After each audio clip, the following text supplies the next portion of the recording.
Bonjour à tous et bienvenue dans ce Camel sans filtre. Aujourd'hui, j'ai l'honneur d'accueillir quelqu'un que vous connaissez tous, en tout cas dans la scène FinTech. Il s'agit d'Alex Panican, le député CEO de la Loft. Et dans ce podcast, vous allez découvrir qui est vraiment Alex, quels sont ses défis, quelles sont ses craintes, quel a été son plus grand échec professionnel, s'il en a eu, et bien d'autres choses encore. Alors, écoutez-le, ça va être très passionnant.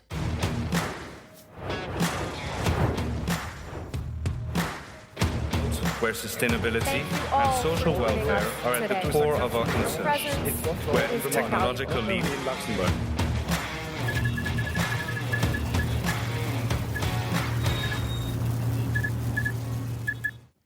Bonjour Alex, Salut Kamel, comment vas-tu? super et toi? Très très bien. Je sais qu'actuellement, tu as de très courtes nuits. Effectivement. Ouais. Et je remercie ta maquilleuse d'avoir fait un miracle pour que je ne ressemble pas à un panda. Je te rassure, d'habitude, C'est bien parti, c'est pas mieux non plus. c'est bien parti. C'est bien parti. Je ne sais pas si tu connais le concept, mais je t'ai expliqué un peu avant. Donc je vais te poser un peu des questions, certaines un peu provocantes, d'autres classiques. Et tu auras en fait droit à un seul joker. Donc tu pourras éventuellement me dire, écoute, là je ne veux pas répondre à cette question, et tu pourras sortir cette carte joker que je te laisse, Qu'une seule fois. qu'une seule fois. Ok, Mais sachant qu'il y a au moins 4-5 questions qui sont très tendues, ok, je te conseille de l'utiliser à bon escient. ok, Ok? parfait. C'est parti. J'ai Donc, pas d'appel à un ami, famille, rien du tout. 50-50, Rien non du tout. Ok. De toute façon, est-ce que tu as des amis? Je voulais t'appeler toi en fait, mais je vais peut-être changer d'avis. Tu peux pas, j'ai mis mon téléphone sous mode avion, donc impossible. On va commencer par une question que beaucoup doivent se poser. Comment décrirais-tu ton métier à quelqu'un qui n'y connaît rien? La fintech tu parles. Ou ce que je fais. Ce que tu fais. Ok. Commençons par le début. D'abord, je suis qui? Donc, je suis député CEO au Loft. Donc, la Loft, c'est la Luxembourg House of Financial Technology. Il y a une préconception, une idée un peu fausse de ce qu'est la Loft. La majorité des gens dans l'industrie, le commun des mortels, pensent que la Loft, on est un incubateur, un coworking space pour les fintech. C'est pas du tout ce qu'on est. Nous, on est une plateforme d'innovation pour le secteur financier luxembourgeois. Donc notre métier à nous, c'est effectivement d'aider les fintech. Donc on les incube, on les accélère, on les aide, mais on le fait pour aider l'industrie financière luxembourgeoise à innover d'un point de vue technologique. Donc mon métier à moi, c'est connecter les fintech les plus prometteuses dans le monde. Donc aujourd'hui, on a près de 90 fintech qui sont incubés à la Loft. On est un des plus gros incubateurs d'Europe. Mais on a plus de 210-220 fintech worldwide, à travers le monde, qui sont membres de la Loft et qu'on connecte avec le secteur luxembourgeois. Donc voilà, donc mon métier à moi, c'est connect des dots. En fait, c'est drôle parce que on pourrait presque bosser ensemble. Exactement. Voilà. Je connecte des dots entre quels sont les problèmes du secteur financier et quelles sont les solutions qui existent. Et s'ils n'existent pas, est-ce qu'il y a des moyens de les développer? Donc voilà, donc je m'occupe de notre incubateur, je m'occupe de nos programmes d'accélération, je m'occupe de nos programmes d'éducation parce qu'on forme également les gens dans l'industrie financière sur tout ce qui est innovation. On forme certaines universités, une trentaine d'universités à travers l'Europe en tant que partenaire. Programme Catapulte également aussi. On a nos programmes Catapulte, on a 8 programmes d'accélération. Mais avant tout, je m'occupe de nos partenaires. Donc la Loft, c'est un partenariat, on est une fondation. Privé-public, on est sans but lucratif. Donc, on est supporté par le ministère des Finances, le gouvernement luxembourgeois, et une vingtaine de partenaires privés, notamment banques, assurances, fonds, compagnies technologiques, name it. Parfait. Ça, c'est ce que tu fais maintenant? Donc, c'est ce que je fais, oui. Ok. Et quel a été ton premier job? Waouh. Si tu t'en souviens, payé ou non payé? Si tu t'en souviens, parce que tu es vieux maintenant, mais... Non, mais les deux, le non payé et le payé. Non payé, mon Dieu, j'étais vraiment jeune. C'était sans doute couper le foin chez mes grands-parents. Non, mon premier job payé, je pense que c'était avec mon père, job étudiant. Okay. Mon père était électricien et il m'emmenait avec lui sur les chantiers. Donc, dans le froid, la pluie, la saleté, il me faisait tirer des câbles, il me faisait faire des saignées. C'est difficile en tant que parent aujourd'hui de se dire waouh, pourquoi il faisait ça, mais j'ai compris par après. D'abord, il voulait me montrer c'est quoi le vrai travail. C'est quoi respecter l'argent à la sueur de son front, parce que tu l'as gagné difficilement, mais également le respect envers les métiers de l'artisanat, les cols bleus, comme on les appelle, les vrais métiers. Et pas les métiers bullshit les métiers comme nous. Ne sont pas des vrais métiers, c'est ça? Tu sais, nos métiers sont catégorisés en tant que BS, bullshit, par certains économistes. Tout ce qui est métier de consultance, médias et compagnie. Non, c'est des vrais métiers. On essaie créer de la valeur. Mais tu rentres dans une pièce, tu ne penses pas à tous ces gens qui ont travaillé pour que ces lumières fonctionnent, par exemple. Bah, on l'a vu pendant le Covid, d'ailleurs. Exactement. Les métiers utiles. Et mais justement, parlant de valeur, tu te souviens de ton premier salaire? Est-ce que ton père t'a payé déjà? Oui, non, c'était dans la boîte de mon père. Okay. C'était chez Socom. Je pense que la boîte existe toujours. Elle existe toujours. Ouais. Et je pense que ça devait être l'équivalent de 800 €, quelque chose comme ça. Et t'as fait quoi de ce premier salaire? Si tu t'en souviens? Oui. J'ai racheté la voiture de ma mère, une vieille Ford Fiesta, pour pouvoir aller travailler les week-ends pour livrer des pizzas. Ah ouais, donc voilà. T'as déjà investi pour... Donc voilà, moi j'ai fait tous les métiers. Je sais pas toi, mais j'ai tout fait. Serveur, livreur, H&M, McDo, tous les métiers que tu peux imaginer, je les ai faits. Bah en même temps, vu ton âge... voilà, j'ai eu le temps. J'ai eu le temps de le faire. Si on regarde aujourd'hui ton quotidien, quelle est la chose qui te passionne le plus dans ton job? Déjà, je n'ai jamais 2 jours les mêmes. Et c'est la beauté de travailler à la Loft. Il y a peut-être 3 choses que j'aime, qui me passionnent dans mon métier. La première, c'est les gens. J'ai la chance... de rencontrer des mecs comme moi. De rencontrer des mecs qui ne sont pas comme toi. Non, j'ai la chance de rencontrer des entrepreneurs, des chefs de l'industrie financière. Ce matin, j'ai rencontré un ambassadeur. Je rencontre des chefs d'État. C'est des gens qui sont passionnés et passionnants. Et qui veulent changer le monde. Donc j'ai cette chance de rencontrer des gens qui m'inspirent en fait au quotidien. La deuxième chose, c'est justement ces gens-là viennent avec des idées et des technologies du futur. Ça m'oblige moi à rester extrêmement curieux et à comprendre ce qui se passe dans l'industrie, dans différentes industries en fait. Donc ça m'oblige à garder mon cerveau aware et allumé constamment. Et la troisième chose que j'adore, c'est voyager. Ça me permet de découvrir de nouvelles cultures et des entrepreneurs de tout horizon. On a des programmes d'accélération, comme tu le sais, en Afrique, en Asie du Sud-Est aujourd'hui, et l'année prochaine en Amérique latine et Amérique centrale. Et ça te permet de voir quel est leur mindset, leur façon de penser, leur façon de développer, qui est très différente de la nôtre. Ils sont beaucoup plus ambitieux entre toi et moi. Justement, tous ces voyages, on en a souvent parlé. Oui. Des fois, tu n'en as pas marre d'être loin de ta famille. Ou des fois, je crois qu'il y avait une période où on se parlait, mais tu dis, là, je suis je ne sais pas où, à Shanghai, après je suis en Afrique, après je suis... Et tu n'es pas au Luxembourg un jour. Enfin, tu as été une journée en un mois. Comment tu gères ça? Le super-héros dans l'histoire, c'est ma femme, c'est pas moi. Non, je sais pas toi, mais quand j'étais adolescent, je rêvais de devenir homme d'affaires, voyager. Tu vois, tu avais Pretty Woman à l'époque qui était sorti. Richard Gere, je pense que ça s'appelle l'acteur.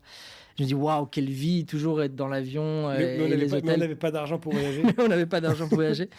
Maintenant que tu le fais, et tu le fais depuis plusieurs années, effectivement, tu dis, waouh, j'aimerais passer plus de temps à la maison. Mais tu sais quoi, je sais pourquoi je le fais. Et je pense que c'est important de ne pas oublier pourquoi tu le fais. Exact. Et je le fais aussi pour mes enfants, je le fais pour ma famille, mais je le fais aussi pour le Luxembourg. Parce que ça fait aussi partie de mon job de représentation du Luxembourg. Parfait. Une petite question qui fâche ou pas, je ne sais pas. Est-ce que tu as eu un raté professionnel? Si oui, ce serait lequel? Peut-être que tu en as plusieurs. Le plus gros, plusieurs. Quel était ton plus gros raté professionnel plutôt? Waouh, mon plus gros raté professionnel, je dirais que c'est l'échec de ma start-up. Donc, d'une de mes start-up. Donc, j'ai lancé une start-up en 2012-2013. C'était Malin Shopper. C'est une plateforme d'agrégation des produits locaux et de data mining. On faisait de l'IA avant que l'IA existe.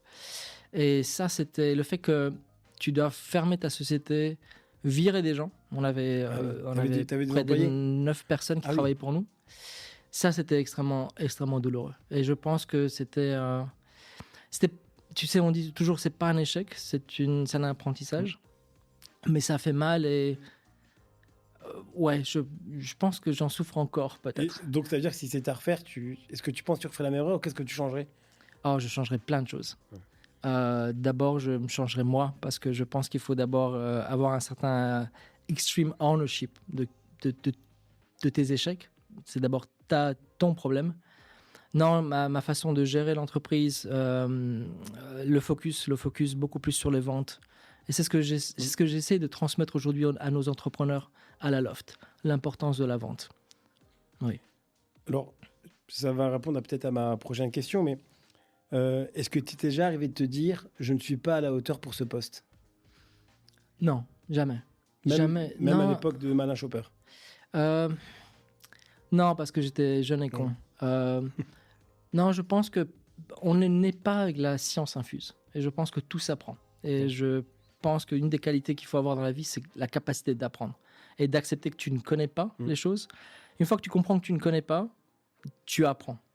Et je pense vraiment dans le fake it until you make it, parce que c'est ça en fait qui te pousse à te dépasser. Parfait. Si tu avais une tâche dont tu devrais te débarrasser au quotidien, ce serait quoi? Et ne me dis pas te réveiller à 3h du matin parce que... Pour donner le biberon. Voilà. Professionnel, damn. Alors, personnel aussi, ça m'intéresse. Non, une tâche professionnelle. Je sais pas toi, je déteste l'administratif.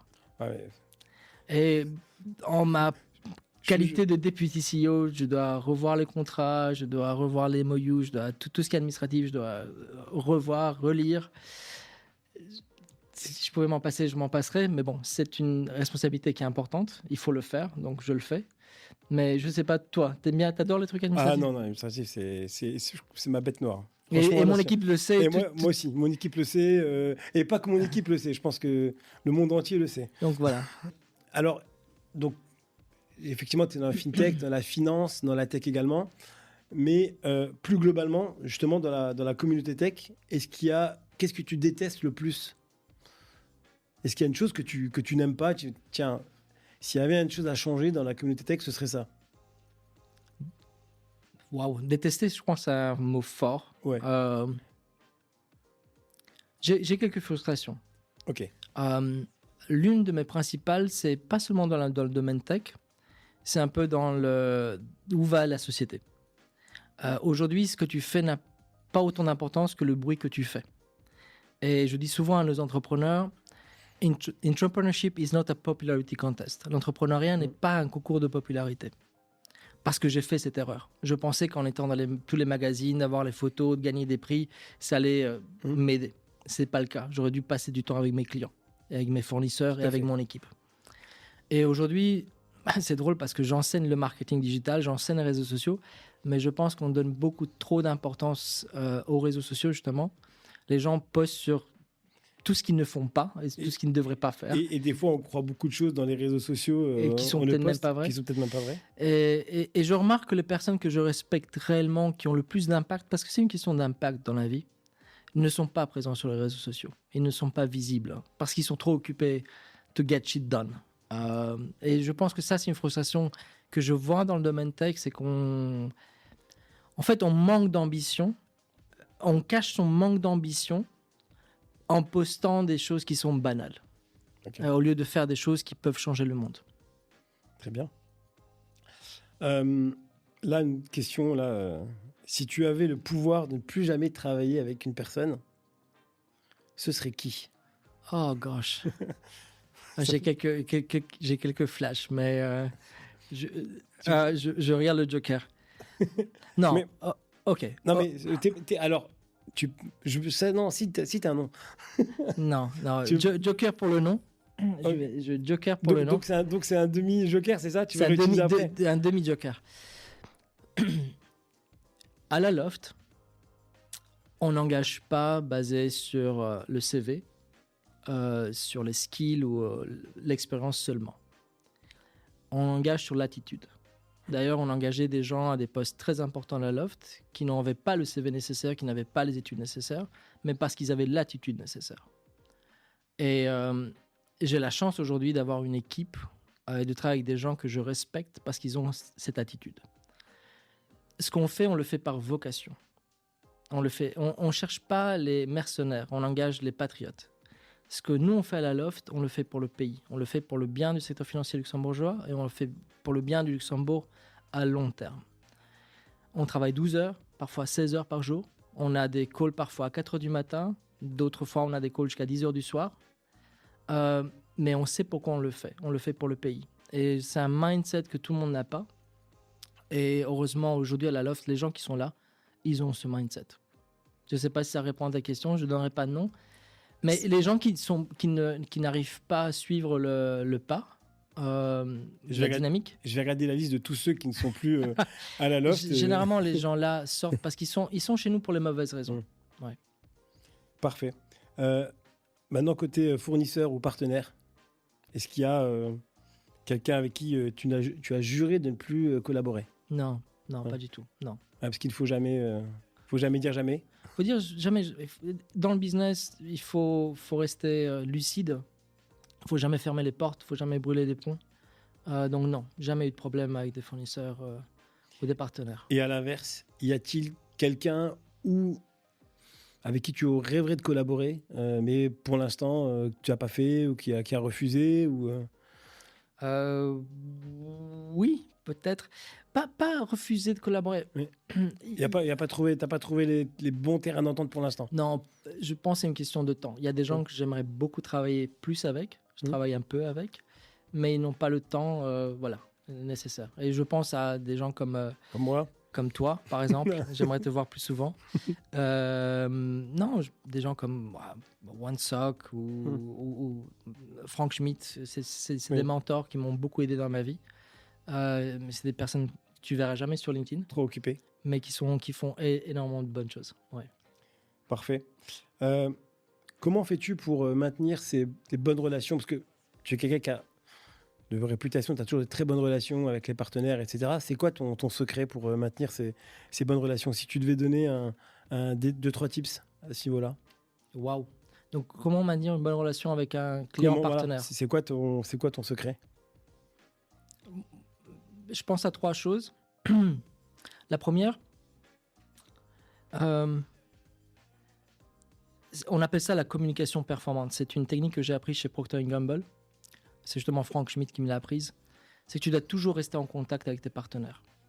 Et pas spécialement seulement rester en contact pour des raisons professionnelles, mais également personnelles. Parce qu'en fin de compte, Kamel, et ça tu le sais très bien parce que tu le fais très bien, la relation, elle est person to person. C'est pas B2C, B2B, ça c'est du bullshit. Tu travailles avec une personne et c'est important de s'intéresser à la personne, de rester en contact avec cette personne. Malheureusement, je n'arrive pas toujours à le faire, honnêtement. Il y a des partenaires où il y a eu des frustrations, où les choses sont moins bien passées parce que justement, je n'étais pas assez avenant, pas assez présent. La deuxième chose que j'ai également appris chez Procter & Gamble, c'est tu dois toujours t'assurer que tu es du bon côté de la table. Et le bon côté de la table, c'est le côté du client. Quoi qu'il arrive? Quoi qu'il arrive. Quand tu rentres dans une pièce de négociation avec un client, la première chose, tu ne t'assois jamais en face de lui, tu t'assois à côté de lui et tu retrousses ses manches. Ça, c'est une technique PNJ. Parce que tu veux montrer au client que d'abord, tu es à côté de lui, tu es là pour lui et tu vas travailler avec lui. Et ça, c'est une autre chose que je dis beaucoup à nos entrepreneurs, c'est que les gens s'écrivent des business models, des business plans, on va faire ça et on va faire ça. Ce qu'ils font pas, c'est aller voir un client et dire, vous savez quoi, notre business plan, on va l'écrire ensemble. C'est pas le business plan de ma société, c'est le business plan de notre projet commun. Et ça, c'est important de le faire, je pense, de rentrer le client dans l'équation de ton projet. Et la troisième chose, et là tu coupes parce que je pensais à un truc et j'ai oublié. Donc, bon côté de la table, communication performante. Ah oui. La troisième chose, the big picture. Comprendre également le client, ce que lui, il endure. Donc, tu crées de la valeur pour le client. Un des meilleurs négociateurs, j'ai d'autres activités à part la Loft, on pourra en parler après, mais un des meilleurs négociateurs que j'ai rencontré dans ma vie s'appelle Serge Nicolai.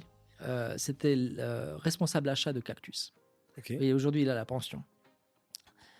Être avec lui dans une pièce, c'était faire du catch contre un ours, psychologiquement. Il était extrêmement fort. Et c'était, je le détestais à un moment. Tellement ouais. il était mais moi, bon. j'aime pas ces relations où tu sors rincé d'une discussion comme ça. Tu sortais rincé. Et un jour, tu sais ce que j'ai fait? J'ai dit, Serge, est-ce que tu veux aller manger ensemble? Avec plaisir. Il était adorable. C'était une autre personne. Une autre personne, ouais. Et je lui dis, mais pourquoi tu te comportes comme ça? Pourquoi tu me jettes contre les quatre murs? Il me dit, Alex, tu ne comprends pas. C'est pas moi. Ce que je le fais pas pour moi. J'ai 3000 personnes, j'ai plus de 3000 familles qui dépendent de ma capacité à négocier avec toi. Et ça, c'est the big picture. Parce que Serge, il négociait pas pour lui. Il négociait pour les 3000 familles qui étaient derrière lui. Et ça enlève le côté personnel. Ça n'a rien de personnel. J'ai beaucoup d'entrepreneurs qui viennent frustrés. Oh, ce mec, il ne veut pas de moi. Tata. Ça n'a rien de personnel. C'est qu'il a aussi ses propres challenges en interne. Tout à fait. Si demain tout s'écroulait dans ton entreprise, donc que ferais-tu de ta carrière? Qu'est-ce que tu ferais d'autre? Je continuerai mes activités d'enseignement. Électricien peut-être? Électricien. J'ai encore toutes les bases. Ouais. Je saurais te monter un tableau électrique. Ah, super. Sans aucun problème. Ça ne veut pas dire que tu dois m'appeler chez toi maintenant à chaque fois que tu as une panne. Mais électricien et puis activité de conseil. De nouveau, ça ressemble un peu. Hein. Oui. Ce que tu fais, c'est aussi du conseil. C'est du conseil, effectivement. Mais, et puis, j'espère que tu vas finir par m'embaucher. Non, mais oui, on est déjà... ça dépend. Ok. Ça dépend. Je pense que tu es un peu trop cher pour nous. C'est pas une question de prix. Ce n'est jamais une question, de valeur. C'est une question de valeur. C'est une question de valeur. Je sais pas si on pourra la mettre celle-ci. Hein. Si tu pouvais supprimer une entreprise tech de la planète, ce serait laquelle? Waouh. Une entreprise tech de la... Waouh. Une entreprise tech de la planète. En ce moment, je crois qu'il y en a quelques-unes. Il y en a un paquet, il y a du bashing en ce moment sur certaines boîtes tech, mais... Non, justement, je veux pas... Citer le nom, hein. Mais non, pourquoi? Non, on ne sait jamais. Joker, on ne sait jamais. On ne sait jamais parce que certaines, je risque de travailler avec. Donc oui. Ok. Joker. Un peu de courage, il n'y en a pas une un peu, je sais pas, dans l'automobile C'est pas le tech automobile. C'est l'automobile. Ouais, tech, oui, effectivement.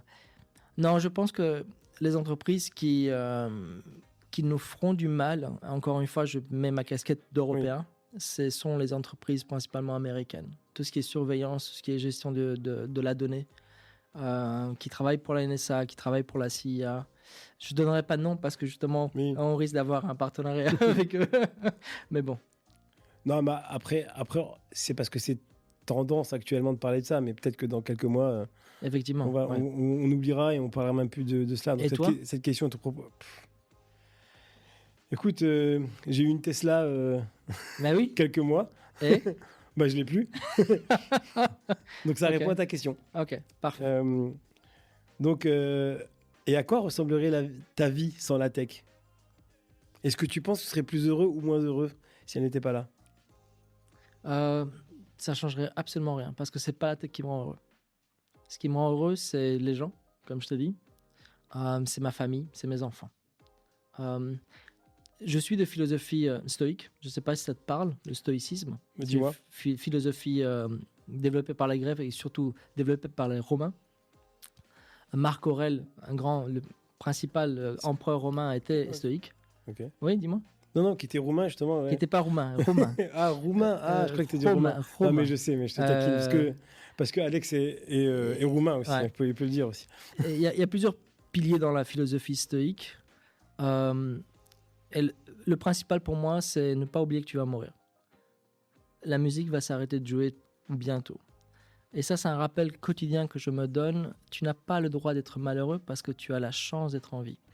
Donc, tous les petits problèmes qu'on peut avoir, les tracas, les problèmes personnels au boulot, quoi, ça n'a absolument aucune importance parce que bientôt, tu ne seras plus là. Et ces problèmes non plus. Et je conseille à tout le monde, d'ailleurs, de lire sur la philosophie stoïque parce qu'il y a des piliers vraiment intéressants. Donc ta prochaine carrière, ce serait peut-être philosophe, hein? Prof Pourquoi de pas, philo. pourquoi pas. Je donne un peu de philosophie stoïque dans mes enseignements sur comment pitcher, mais ça, c'est une autre histoire. J'ai une question, alors je ne sais pas si tu vas répondre, tu utiliseras ton joker, mais quel est l'échec professionnel que tu ne veux pas que les autres sachent? Si je ne veux pas que les autres sachent, je ne veux pas le dire. Ok. Non, l'échec professionnel, je l'ai dit, c'est ma start-up. Ouais. Par contre, ce que les gens ne savent pas sur moi, c'est mes activités en dehors de la Loft. Donc, je suis enseignant en marketing et en stratégie, mais j'ai une autre activité également. Je suis conseiller pour des jeunes entreprises qui lancent des produits écologiques. Donc, par exemple, j'ai aidé des enseignes, des produits de désinfectants écologiques à rentrer sur le marché luxembourgeois. Du papier toilette à base de bambou, des mouchoirs à base de bambou, des essuie-tout à base de bambou. Donc, j'ai des entreprises qui ne savent pas comment commercialiser leurs produits. Ils sont très bons en développement de produits. Et là, ça va te faire rire. J'aide une entreprise qui va vouloir commercialiser en Europe des serviettes hygiéniques féminins à base de bambou et de coton biologique. Voilà. Donc, ce que les gens ne savent pas, c'est que pendant la semaine, je parle de blockchain, d'IA et de fintech. Et les week-ends, je parle de papier toilette à base de bambou. Voilà. La beauté de la chose, il y en a deux. La première, c'est que ça me garde les pieds sur terre. Et je reste au contact de ce qui est vraiment important. Et les produits, c'est important, et le besoin humain. Et la deuxième, c'est que je reste un entrepreneur et je vis le quotidien de nos entrepreneurs. Donc, je dois aller négocier avec la grande distribution, je dois les aider sur le package marketing, sur leur stratégie de déploiement, et je le fais généralement pro bono. Voilà. Mais ça me permet de rester entrepreneur, de faire travailler ma tête et de rester proche du sol. Mais est-ce que tu as le temps de tout faire? C'est incroyable. Mais... Pendant que les enfants dorment et ma femme dort, oui. Ok.